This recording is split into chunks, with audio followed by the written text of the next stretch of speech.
સુરત શહેરમાં છાયડો સંસ્થાની સેવાનું વિસ્તરણ, 3700 વાર પ્લોટમાં 200 બેડની હોસ્પિટલનું નિર્માણ। સુરતમાં માનવ સેવા સંઘ છાયડો છેલ્લા 26 વર્ષથી ગરીબ શ્રમજીવીઓના સ્વાસ્થ્યલક્ષી સેવાકીય ક્ષેત્રે અઢી દાયકાથી કામ કરે છે, ત્યારે આ સંસ્થાનો સેવાનો વ્યાપ વધી રહ્યો છે। આ સંસ્થા દ્વારા વેસુ વિસ્તારમાં શ્યામધામ મંદિરની બાજુમાં 3700 વાર જગ્યામાં 200 બેડની રાહત દરની મલ્ટી સ્પેશિયાલિસ્ટ હોસ્પિટલનું નિર્માણ કરવામાં આવ્યું છે।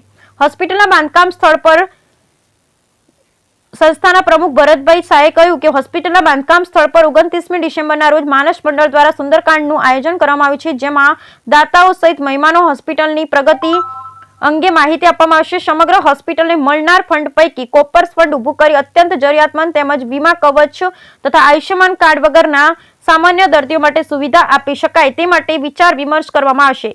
સ્વપ્રજ્ઞાબેન હસમુખલાલ હોજીવાલા મલ્ટી સ્પેશિયાલિસ્ટ હોસ્પિટલમાં રેડિયોલોજી, કાર્ડિયાક, ઓર્થોપેડિક, આંખની સારવાર, ENT, ડાયાલિસિસ, ફિઝિયોથેરાપી સહિતની સેવાઓ રાહત દરે આપવામાં આવશે। હોસ્પિટલમાં સારવાર કરવામાં આવશે, જે અંગેની ડિટેલ પણ દાતાઓને આપવામાં આવશે તેવી વ્યવસ્થા કરવામાં આવી છે। Bureau report Sunil Ganjawala, Surat.